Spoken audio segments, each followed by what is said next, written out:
तर पल्लवी आज काहीतरी साऊथ इंडियन होत जाऊ दे असं म्हणतोस. चल मग आज बनवूया आपण डाळवडा. डाळवडा बनवण्यासाठी आपण चण्याची डाळ 2 ते 3 तास पाण्यात भिजत घालायची आहे. त्यातलं सगळं पाणी काढून घेतलेलं आहे. आता आपण ते मिक्सरच्या भांड्यात टाकूया. ह्यात आपण लसूण ऍड करणार आहोत. आता आपण आल्याचे तुकडे ऍड करायचे आहेत. 1 ते 1.5 चमचा जिरं, पाव चमचा हळद ऍड करायची आहे, 1 चमचा लाल तिखट. आता आपण याचा पाण्याचा वापर न करता बारीक करून घ्यायचा आहे. बघा आपण डाळ कशी भरडसड वाटून घेतलेली आहे. गरज लागली तरच थोडस पाण्याचा वापर करायचा आहे. आता आपण ह्याच्यामध्ये बारीक चिरलेली मिरची ऍड करायची आहे, बारीक चिरलेला कांदा, बारीक चिरलेली कोथिंबीर, बारीक चिरून घेतलेला कढीपत्ता ऍड करायचा, चवीनुसार मीठ ऍड करायचं आहे. आता आपण हे छान एकजीव करून घेऊया. आता आपण ह्याला 5 ते 10 मिनिटं रेस्ट करायला ठेवूया. तोपर्यंत आपण खोबऱ्याची चटणी बनवून घेऊया.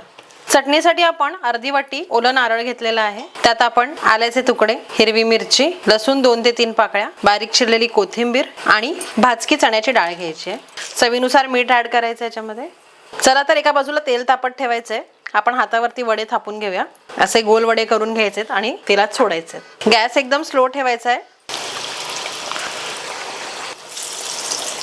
छान गोल्डन कलर येईपर्यंत आपण ह्याला फ्राय करून घ्यायचा आहे मीडियम फ्लेम वरती. तर मंडळी तयार आहेत आपले डाळवडे.